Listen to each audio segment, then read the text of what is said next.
여러분, 우리가 한 건물을 평가할 때에 우리는 보통 무엇을 봅니까? 색깔을 보거나 모양을 보고 높이 솟은 벽과 어떤 외관, 번쩍이는 외관을 주로 봅니다. 그런데 건축가는 다르게 보죠. 건축가가 가장 먼저 보는 거는요, 보이는 것이 아니라 보이지 않는 바로 이 하부의 기초를 이렇게 본다라는 겁니다. 땅 밑에 어떻게 기초가 튼튼하게 박혔는지, 이 건물이 도대체 무엇 위에 기반하는가, 그것을 본다라는 거죠. 눈에 보이지 않는 그 부분을, 또 그 보이지 않는 떠받치는 힘을 본다라는 거죠. 건축가는요. 여러분, 보이지 않는 기초가 무너지면 어떻게 되겠습니까? 아무리 화려한 건물도 주저앉게 되어지지 않습니까? 여러분, 우리 지난 시간에는 우리가 성막을 덮는 네 겹의 덮개를 우리가 보았습니다.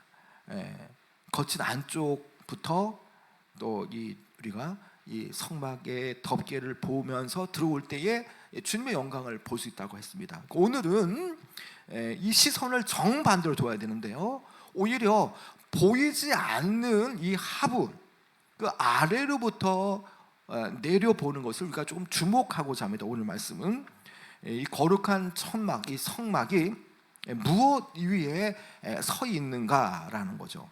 여러분, 오늘 이 본문의 성막은 이 성막의 널판, 뼈대를 말하고 있습니다. 그러니까 성막을 세울 때에 옆에 이 판을 대겠죠. 널판. 그리고 그 널판이 서기 위해서는, 나무라고 하는 그 판이 서기 위해서는 밑에 받침이 분명히 필요합니다. 그것을 오늘 말씀을 하려고 합니다. 그런데 이 성막의 널판, 뼈대를 가만히 듣다 보면 한 가지 놀라운 사실이 있습니다. 다른 부분들은 금인데 정작 이 기초, 이 판을 떠 올리는, 받치는 기초는 금이 아니라 은이라는 거죠. 은. 그냥 은이 아니라 정말 어찌 보면 그들이 하나님께서 베푸르신 그 구원의 은혜를 기념하는 의미에서 은이라고 하는 그런 어떤 속전, 그것을 다 들여서 만들어진 바로 은 받침이라는 거죠.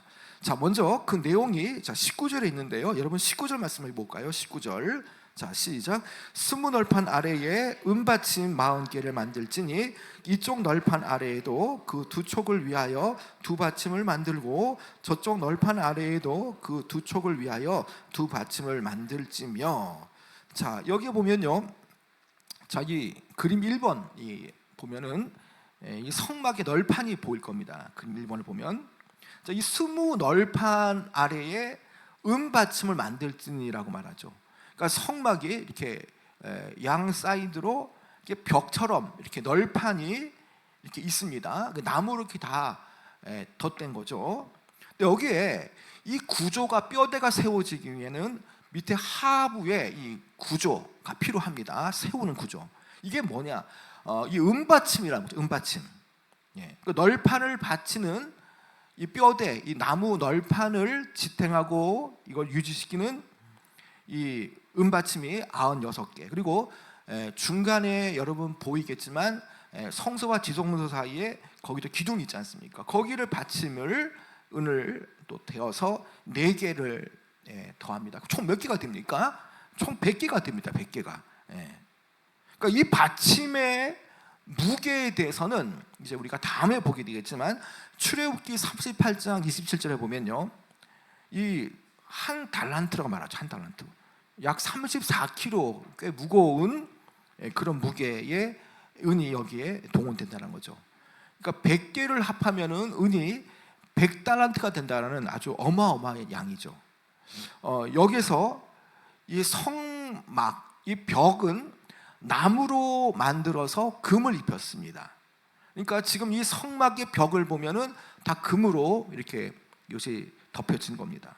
근데 그 벽, 그 성막 널판 벽이라는 그 밑에를 지탱하는 기초는 묵직한 은덩어리라는 거죠. 은덩어리. 여기서 우리가 질문 하나가 생길 수 있죠. 이 엄청난 은이 과연 어떻게 나왔는가라는 거죠. 이 엄청난 은이. 물론 우리가 이런 건 잘 알고 있죠. 뭐 광야에 무슨 은이 있고 금이 있겠습니까만은 하나님께서 그들이 애굽에서 고통 속에서 노예 생활할 때에, 그들이 출애굽할 때에 하나님께서 그들을 보상하기 위해서 애굽 사람으로부터 그들이 노예 생활할 때에 그 금과 은과 금부치, 장신구를 이렇게 다 받아왔습니다.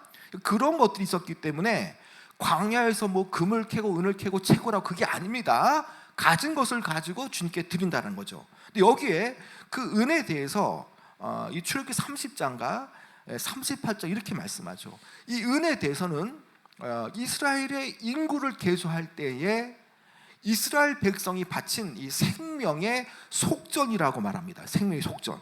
그러니까 20살 이상의 모든 남자가 자기의 생명의 값으로 은을 반세겔씩 드린 거라는 거죠. 여기에 계수된 인구가 60만 3,550명이라면 이 반세겔이 모여지면 거진 뭐 100달란트가 된다는 거죠. 이 100달란트를 녹여서 이 받침이 100기가 될 수 있도록 이렇게 한 거죠. 여러분, 여기에서 그 받침 결국에는 이것이 한 생명의 값, 속전이라고 하는데, 이 한 생명 값이 결국 은 한 받침이 되고요, 은 받침 위에 바로 널판이 세워졌고, 널판이 모여서 이것이 서로 함께 이것이 이어져서 하나님의 집이 되어지는 성막이 되어진다는 겁니다. 여러분, 이 한번 성막과 널판과 밑에 기초가 되어지는 은을 한번 생각해 보시기 바랍니다. 이 하나님의 거룩한 집 임재하는 그 성막은 그러면 어떤 것에 기초가 되어졌느냐? 처음부터 끝까지 속량받은 백성의 그 생명의 값 위에 세워졌다는 겁니다. 여러분, 그렇다면 속전이라는 것이 뭐냐? 속전이라는 것은 이 대속물이라는 거죠. 대속물. 값을 치르고 풀어준다는 의미죠. 그러니까 대속이라는 것이, 대속물이라는 것이 노예가 자유인이 되기 위해서는 노예가 되어진 뭐 그들의 친척이라든지 뭐 그런 아는 지인들이 그 노예의 값을 치르고 이렇게 풀어지는 거죠. 그런 것처럼 이 속전, 바로 이 죽을 수밖에 없고 죄의 노예 상태로 밖에 살 수 없는 이스라엘을 하나님께서, 예수님께서 속전, 대속물로 예수님께서 드림을 통해서 우리가 구원받고 자유인이 된 것처럼 그런 영적인 의미가 있다는 거죠. 그래서 여기에서 속전에 대해서 생명의 속전이라고 말하고 있습니다. 이 반세겔, 이 은 반세겔이 속전인데 어떤 살려달라고 바치는 그런 값이 아니라 이미 구원하시고 살려주신 그 은혜 앞에 대한 고백으로서 하나님께 드려진 이 은 반세겔이라는 거죠. 그렇다면 우리가 이것을 어떻게 생각할 수 있겠습니까? 여러분, 이 백성들이 애굽에서 종살이 할 때에 그들은 죽음에 갇혀 있지 않습니까? 그리고 그 죽음 가운데에, 사망 가운데, 노예 가운데, 죄 가운데에서 어떤 일이 벌어졌습니까? 하나님께서 모세를 통해서 유월절 밤에 그 어린 양의 그 문설주를 피해 바를 때에 죽음이 넘어갔지 않습니까? 그들이 그런 식으로 애굽에서 나왔습니다. 그리고 홍해 앞에서 길이 열려지지 않을 때, 그들은 앞에는 바다고 뒤에는 애국 군대가 쫓아올 때 그들은 다 이미 죽은 목숨 아닙니까? 그러함에도 불구하고 하나님께서 홍해 바다를 여심을 통해서 이미 죽은 목숨이었던 그들을 구원해 주셨다는 거죠. 그런 차원에서 지금 이들이 이 하나님의 이 말씀을 듣고 또 하나님의 성막독을 들을 때에 이들이 지금 광야에서 살아 있다는 것은 본래 자신들이 사는 것이 아니죠. 그 죽음의 값, 그 어린 양의 피, 그리고 이것이 신약적으로는 예수 그리스도의 피값으로 그들이 값없이 건져진 생명, 곧 하나님께서 그들을 구원하기 위해 사신 생명이라는 거죠. 그 생명의 값을 그 드리는 차원에서 이스라엘 백성들이 인구를 계수할 때에 하나님께서 구원하신 그 생명의 값으로 은 반세겔을 이렇게 그들이 들었다는 것입니다. 그들이 이 은을 드릴 때 어떤 고백이 있었겠습니까? 내 생명은 본래 죽어야 마땅하지만 하나님이 건져주셨다. 내 생명은 오늘부터 내 것이 아니라 나를 구원하신 분의 것이다 라는 고백을 통해서 은 반세겔을 드린 거죠. 여러분 그 감사의 은이 모여서 지금 어떠한 구조로 이루고 있습니까? 하나님의 집을 떠받치고 있다라는 겁니다. 그렇다면 그 생명의 값을 위해서 그 일을 치르신 분은 바로 장차 오실 예수 그리스도라는 거죠. 예수님께서 말씀하신 게 뭡니까? 인자가 온 것은 자기 목숨을 많은 사람의 대속물로 주려 함이라고 말씀하지 않습니까? 그러니까 인자가 오신 거, 예수님께서 오신 이유는 많은 사람들을 대속물로, 자신의 목숨을 대속물로 주려 함, 구원하기 위함이라는 거죠. 바로 이 성막의 받침의 의미가 어떤 의미가 있느냐? 바로 생명의 속전이 부어졌듯이 우리의 인생 또한 그 예수님의 그 생명의 대속물 위에 우리가 부어져 세워진 존재라는 겁니다. 여러분 더 놀라운 것은요, 이 은반색이라는 속전은요 어떤 겁니까? 뭐 부자라고 더 내고 가난한 자라고 덜 내는 것이 아닙니다. 부자도 반세길이고요, 가난한 자도 반세길이라는 거죠. 출애굽기 30장 15절에 보면 부자라고 반세길에서 더 내지 말고 가난한 자라고 덜 내지 말지라고 말씀하셨죠. 여러분 이 의미가 뭡니까? 누구나 똑같이 하나님 앞에서는 그 영혼은 동일하다는 거죠. 동일하다. 뭐 부자라고 더 가치 있고 가난하다고 그것이 뭐 낮고 그게 아니라는 거죠. 하나님 보실 때에 한 영혼은 한 영혼 너무나 귀하다라는 거, 그것을 말하는 거죠. 그렇기 때문에 똑같이 사신바 되어진 값으로 지불되어진 예수님의 그 희생 제물을 통해서 그들이 우리가 구원받고 있다라는 사실입니다. 이 내용을 쭉 따라가다 보면요, 자, 이 속전을 낸 사람들에 대해서 이 속량받은 무리라고 해서 건너간 자들이라는 표현이 이제 나오게 되어지는데요, 꼭 건너간 자들이라는 표현은 아니지만 이 적용적으로 보면요, 자기의 생명값을 내고 속량받은 무리로 합류되었다.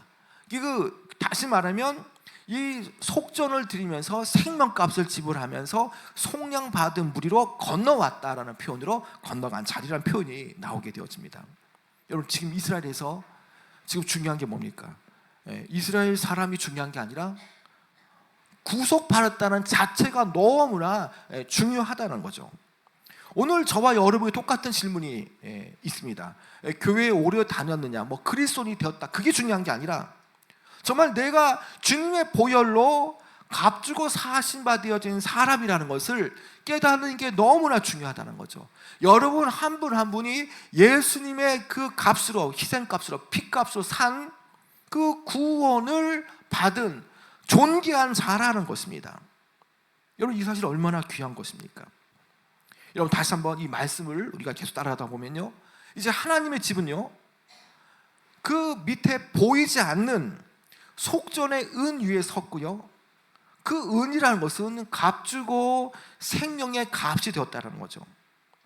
바로 예수님께서 여러분들 다 하나씩 여러분들이 여기에 공동체로 모여서 다 교회를 이루지 않습니까?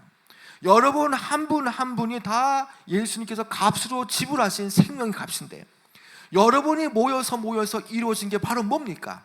교회 공동체라는 거죠. 그렇기 때문에 이 교회는 예수님의 피값으로 세워진 교회고, 그리고 성도 한 명 한 명이라는 거죠.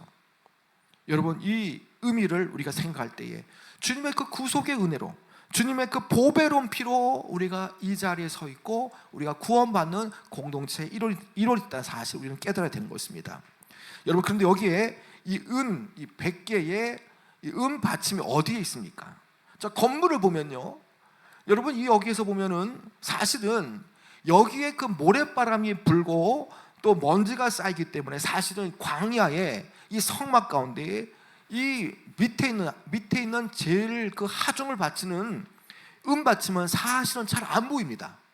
그 보이는 지금 금으로 되어진 벽 널판만이 보이지, 사실은 모래라든지 거기에 있는 어떤 그 어떤 지층들이 어떤 그 바람에 의해서 쌓였기 때문에 밑에 있는 은 받침은 잘 안 보인다는 거죠. 예배하러 성막에 나온 사람들도 그 눈에 잘 보이지 않는다는 것입니다. 여러분 그런 중요한 것은 보이지 않는다고 해서 없는 게 아니죠. 안 보인다고 해서 실체가 없는 게 아니라는 겁니다. 분명한 것은 눈에 잘 띄지 않지만 그 성막벽을 유지하고 지탱하는 것은 바로 뭐냐? 잘 보이지 않지만 은받침이 그 아래에 그 온 집을, 성막이라는 하나님의 집을 떠받치고 있다는 겁니다. 여러분, 그 은을 바로 하나님께서 우리를 구원하신 그런 이 속량, 이 속전이라고 말했습니다. 그렇다면 오늘 저와 여러분도 다 어떤 존재입니까? 예수님의 피값으로 산 존재 아닙니까? 우리의 신앙도 그렇다는 겁니다. 우리가 신앙생활 하다 보면 자꾸 내 힘으로 뭔가 세워질 것은 아닌가, 내 계획과 내 노력과 나의 일환으로 내가 잘 되고 있는 것은 아닌가 착각할 수 있습니다. 그게 아니라는 겁니다. 내 믿음이 좋아서, 내 헌신이 대단해서, 내가 열심을 다해서 봉사해서 이만큼 견디고 서 있다, 그게 아니라는 거죠. 보이지 않지만 하나님께서, 예수님께서 여러분의 삶을 지탱하고 있기 때문에 바로 여러분이 이 자리에 서 있다는 거죠. 여러분, 널판을, 이 나무판을 떠받치고 있는 것은요, 이 나무 널판 자신이 아니죠. 모래 속에 보이지 않지만 이 잘 보이지 않는 은받침, 바로 이미 치러진 생명의 값이 여러분을 이끄시고 여러분의 인생을 지탱하고 있다는 겁니다. 여러분, 그렇다면 또 한번 우리가 이렇게 생각할 수 있지 않습니까?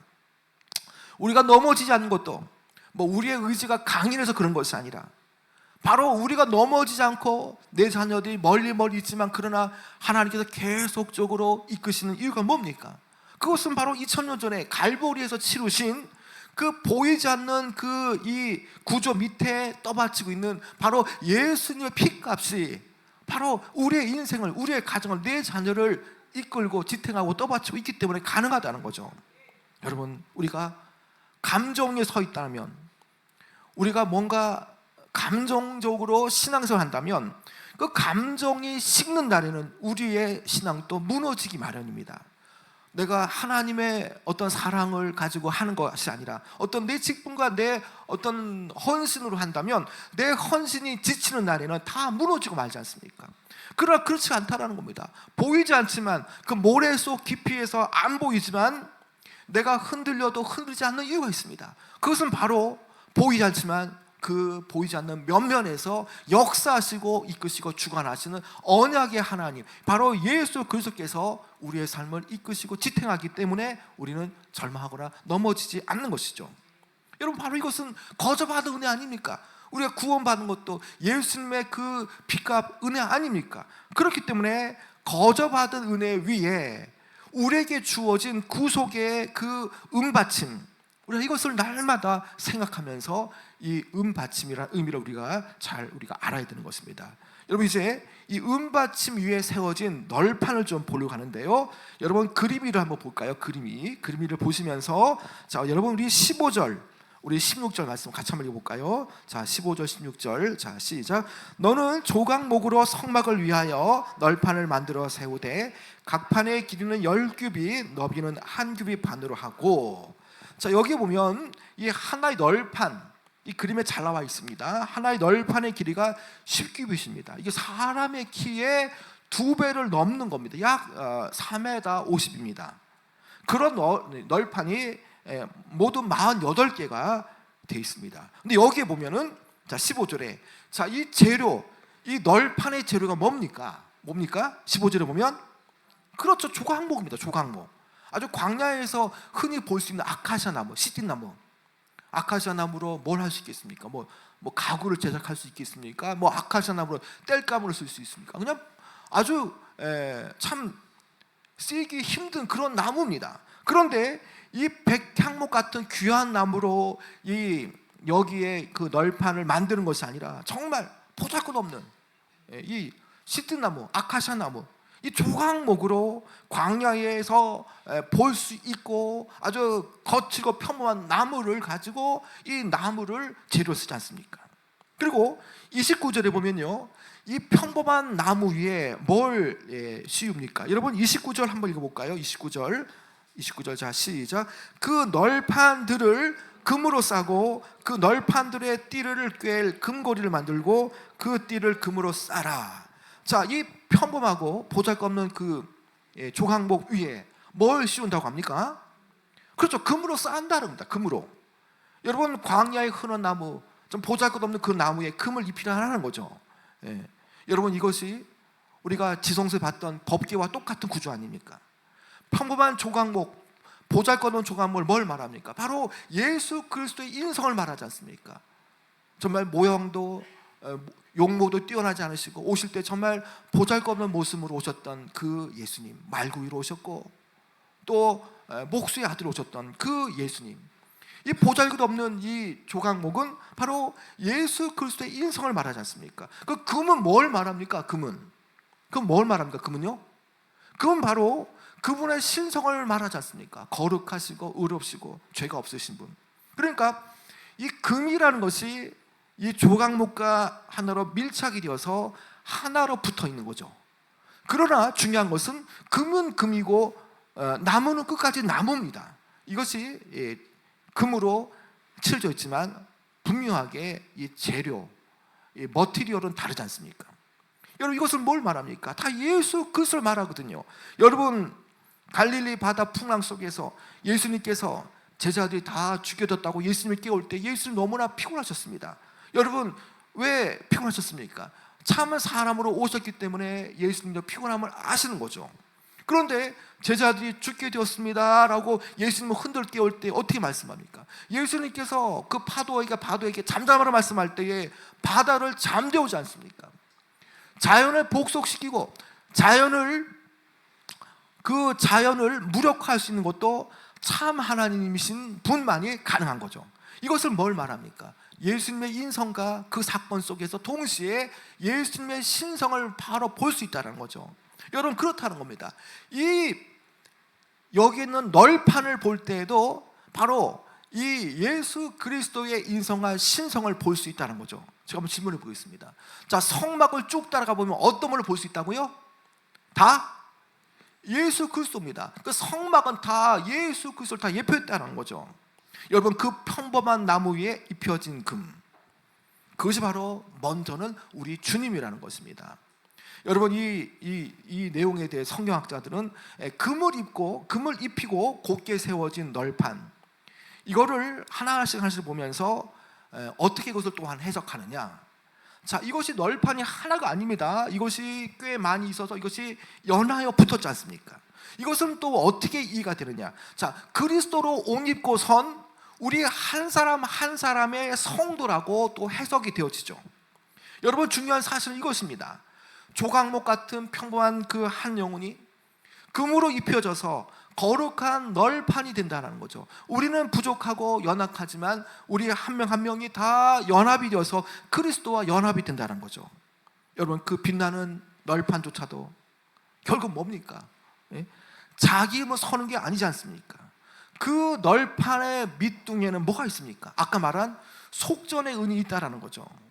여러분, 우리가 때로는 부족하지만 우리가 때로는 금으로 입혀져서 우리 일생의 전성기와 같이 영광스러운 날이 분명 있을 겁니다. 뭔가 어렵지만 고난 뒤에 나중 영광이 있어서 내가 어느 정도 위치에 서 있을 때가 있죠. 중요한 것은 그것조차도 아래에서 보이지 않는 떠받치는 것, 바로 은받침, 바로 예수 그리스도의 구속이 있기 때문에 우리가 살아갈 수가 있다는 거죠. 여러분, 우리가 금빛 찬란한 날이 있을지라도, 정말 어려움이 올지라도 중요한 것은 우리의 인생의 그 구조, 그 밑에, 발 밑에 예수 그리스도의 보혈이 있다는 사실을 우리는 잊으면 안 된다는 것입니다. 여러분, 그런데 이 널판 하나하나가 어떻습니까? 자, 널판 하나하나가 혼자 서 있는 게 아니라는 겁니다. 자, 이 널판 하나하나가 서기 위해서 어떠한 구조를 또 이루겠습니까? 자, 여러분 17절 볼까요? 자, 그림 3을 보면서 여러분 17절 한번 읽어볼까요? 17절. 자, 17절 시작. 각 판에 두 촉씩 내어 서로 연결하게 하되 너는 성막 널판을 다 그와 같이 하라. 자, 여러분 그림 보면요, 여기에 나무와 은받침이 보이죠. 여기에 무슨 이렇게 그 나무 이렇게 지금 연결고리가 있습니다. 자, 이게 뭐냐? 촉이라고. 촉.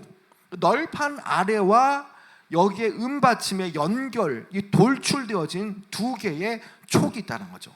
이 촉이라는 것인데, 이 촉은 이 히브리어로 야도트라는 뜻인데, 이것은 손들이라는 뜻입니다. 손들. 그러니까 손과 손이 마주치는 것처럼, 마주 잡는 것처럼. 그러니까 한 널판이 마치 두 손이 합장되듯이 이것이 연결되어지고 연하여지는 것처럼 이것이 촉을 통해서 옆 널판을 붙잡고 또 아래 받침을 단단히 이것이 움켜진다는 거죠. 그리고 여기에서 이 널판을 가로질러 묶는 띠가 또 있거든요. 여기에 이 벽에 이 5개씩 상중하로 이 동여매는 끈이 있다는 거죠. 이것도 금띠로 두르게 되어지는데 결국 이렇게 연결되어지고 상합되어지기 때문에 이것이 넘어지거나 무너지지가 않는 거죠. 이 흩어진 48개의 이 널판이 바로 이 띠와 이 촉을 통해서 한 벽을 이루는 거죠. 여러분, 이것을 우리가 생각한다면 이것이 과연 뭐겠습니까? 여러분, 이것은 신약 시대에 바로 교회를 말하지 않습니까?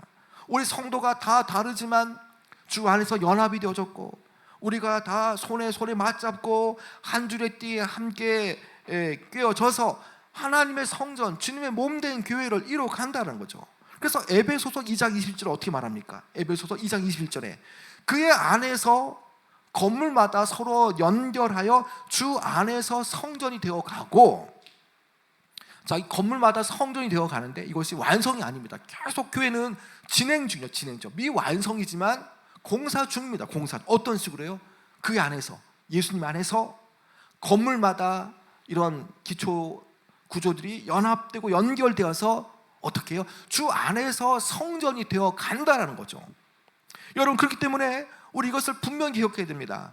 우리가 다 다르지만 주 안에서 교회의 성도란 이론으로서 서로 묶어주는 띠가 있다는 거죠. 바로 그것은 사랑의 띠이고 우리를 곧게 붙들어주는 그 진리의 띠, 하나님의 말씀이 있기 때문에 우리가 다 다르지만 주 안에서 형제 자매로 연합되어지고 함께 할 수가 있다는 거죠. 여러분, 널판 한 장이 아무리 그물을 빛나도요 혼자 떨어져 있으면요 그저 넘어진 나무일 뿐입니다. 그러나 띠와 촉으로 연결되어진 나무로 되어 있다면 어떠한 경우에도 주님과 함께 연합될 수가 있다는 거죠. 여러분, 때로는 힘들어서 교회를 떠나려고 하는 사람도 있을 겁니다. 중요한 것은 여러분, 신앙이라는 것은요 혼자서 신앙생활 할 수 있는 게 아니라는 겁니다. 여러분, 왜 믿음의 공동체가 중요합니까? 여러분, 함께 하기 때문에 어려우면 함께 연합되어지고 함께 기도해주고 함께 위로와 격려가 있다는 거죠. 그러나 혼자 떨어져 나가면 도울 길이 없다는 겁니다. 힘들어도 함께 연합되어지고 여기에 있는 것을 함께 믿음의 공동체가 떠받쳐 주기 때문에 함께 으쌰으쌰하면서 함께 연합되어지고 함께 붙어 있을 때에 그나마 신앙이 자라는 거지, 교회를 떠나서 이 구원의 방주가 되어진 교회를 떠나서 나 홀로 신앙생활 하겠다? 여러분, 이건 쉽지 않은 겁니다. 바로 여기에 이런 연합과 연결이라는 의미의 이런 구조가 있다는 거죠. 여러분, 말씀을 들으면서 나를 한번 점검해 보시기 바랍니다. 나는 지금 어느 띠에 묶여 있는가?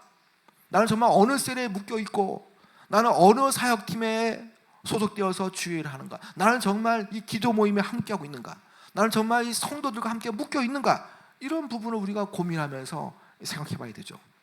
같은 은받침 위에 또 이 촉이라고 하는 그 방식으로 서로 손을 맞잡고 그리고 그 금띠라고 하는 상중하로 연결되어서 띠에 묶여질 때에 비로소 우리는 어떤 존재가 되어집니까? 하나님의 이 거하시는 성전이 되어져 가는 거죠.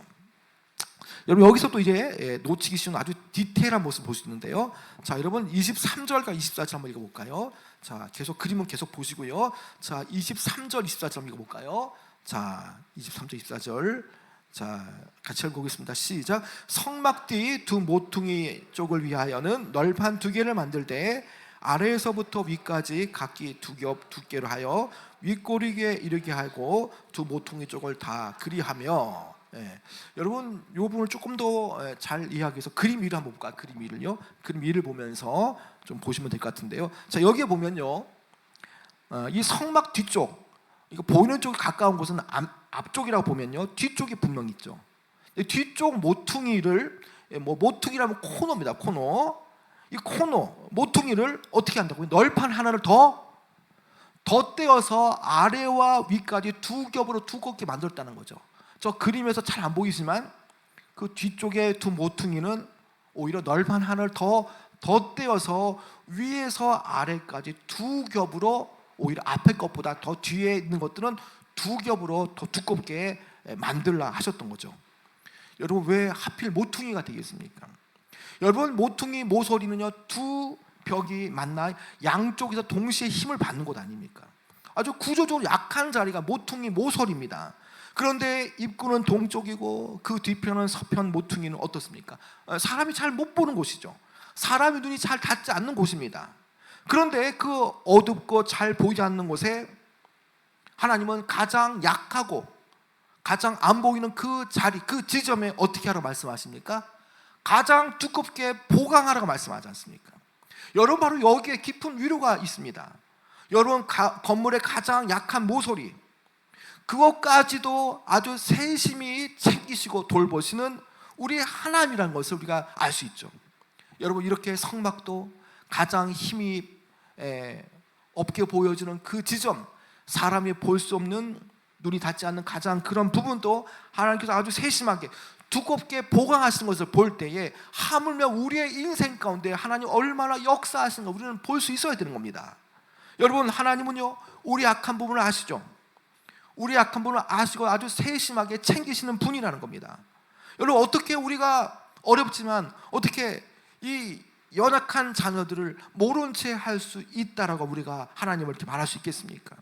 여러분, 입히시고 또 먹이시는 분 아닙니까? 하물며 이 들의 풀도 입히시고 먹이시는데, 하나님의 자녀 가장 존귀한 자들에게는요, 우리가 힘들고 어려워도 약해도 우리가 짓눌려도 우리의 인생이 지금 모서리같이 힘을 못 받고 약해도 짓눌려진 그런 상황처럼 보일지라도요, 아니 우리 인생가 너무 힘들어서 말 못하는 상황일지라도요, 주님은 우리를 더 든든하게 보강하시고 우리를 더 든든하게 받쳐주시는 분이라는 겁니다. 우리 이것을 깨달아야만 이 성막을 통해서 내 삶이 어떻게 빚어지고 가는가를 알 수 있다는 거죠. 여러분, 가장 약한 곳, 우리 인생 가운데 가장 힘든 부분이 올지라도요, 하나님은 그 약한 부분을 가장 두껍게 보강하시고 우리의 처지와 상황을 아시고 우리를 도우시는 분이라는 것을 우리는 이 사실 통해 알 수 있다는 거죠. 여러분, 우리 교회도요, 이런 서편 모퉁이의 이 두 겹 널판처럼 이렇게 함께하는 분들이 분명히 있다는 거죠. 하나님 이런 분이고 또 주님과 연합되었기 때문에 우리도 이런 존재들이 있다는 겁니다. 여러분, 무대 앞에 서지 않지만, 남들 앞에 보이지 않지만 여전히 보이지 않는 곳에서 헌신하는 그런 성도님들, 새벽 기도마다 우리 성도님들의 이름을 불러가며 또 성도님의 자녀의 이름을 불러가며 기도하시는 분들, 또 주방에서 구석구석 땀 흘리면서 봉사하시는 분들, 정말 새 가족을 위해서 기도하시고 또 교회 부흥을 위해서 정말 기도하시고 보이지 않는 곳에서 교회 일을 도우시는 많은 분들이 다 어떤 분들입니까? 다 이렇게 교회의 연약한 부분을 보강하시고 교회의 연약한 그런 언저리를 돌보시는 그런 많은 그런 성도님들이라는 것이죠. 여러분, 사람의 눈에 보일지 않을지라도요, 하나님은 분명히 연약한 자리, 그 자리를 정확하게 꿰뚫어 보신다는 겁니다. 내가 힘들고 어렵고 자녀와 또 처지와 상황이 힘들지라도 분명히 주님은 내 인생을 아시고 내 인생을 이끌어 가시고 나의 연약한 부분을 여전히 떠받치고 계시는 분이라는 사실입니다. 그래서 우리가 인생 가운데 흔들릴 때마다, 어려울 때마다 그 주님의 은받침, 그리고 가장 약한 부분을 보강하시는 주님을 바라보시는 여러분이 되어지기 바랍니다. 여러분, 오늘 이 말씀을 통해서 여러분, 다른 거 다 기억 못해도요, 꼭 한 가지만 붙드시기 바랍니다. 여러분, 내가 어떤 존재입니까? 나는 이미 주께서 값주시고 또 사심받은 사람이라는 거죠. 나는 은받침처럼 그 주님의 보혈 위에 서 있다는 사실입니다. 실패할 때에도 여전히 주님은 나를 성공의 길로 이끄시고, 내가 어려워할지라도 그 주님의 그 보혈의 은받침을 통해서 나를 절망의 자리에서 우리를 절망의 폭우에서 우리를 안전한 항구로 인도하시는 분이라는 사실입니다. 여러분, 우리 교회가 연약할지라도, 많은 교회들이 연약하게 보일지라도 연약하지 않는 이유가 뭡니까? 그것은 바로 모든 교회의 기둥이 다 이 속전의 은이라고 하는 받침 위에서 교회가 세워졌기 때문이라는 것이죠. 여러분, 우리 교회를 떠받치고 있는 은 반세기는 뭡니까? 여러분, 그것은 화려한 프로그램, 어떤 좋은 건물, 그게 아닙니다. 그것은 정말 주님을 붙잡고 눈물로 기도하는 성도님들의 기도와 헌신, 그리고 또 감사의 연보, 그 보이지 않는 곳에서 그 수많은 그 받은 은혜, 구원받은 은혜 앞에 반세기를 드리는 그런 교회의 받침이 있기 때문에 교회가 여전히 세워지고 나갈 수 있다는 겁니다.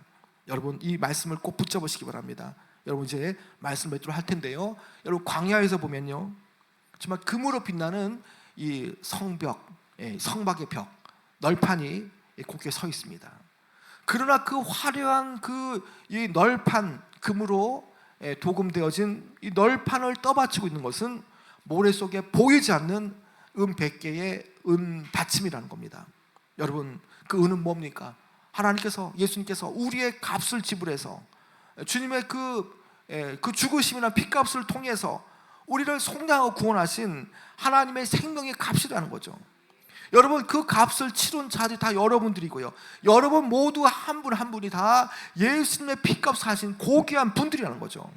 우리가 겉으로는 평범하고 보잘것없는 조각목처럼 보이지만, 그러나 금빛으로 연결되어진, 바로 주님과 연결되어진 존재, 그리고 날마다 힘들고 어려울 때마다 주님께서 내 인생을 떠받치는 그 금이 은이라고 하는 그런 속전으로 우리를 붙잡고 계시다는 거죠. 여러분, 그렇다면 이제 나는 내 힘으로 서 있는 존재가 아닙니다. 나는 이미 치러진 값을 통해서 주님의 보혈 위에 서 있는 존재라는 거죠.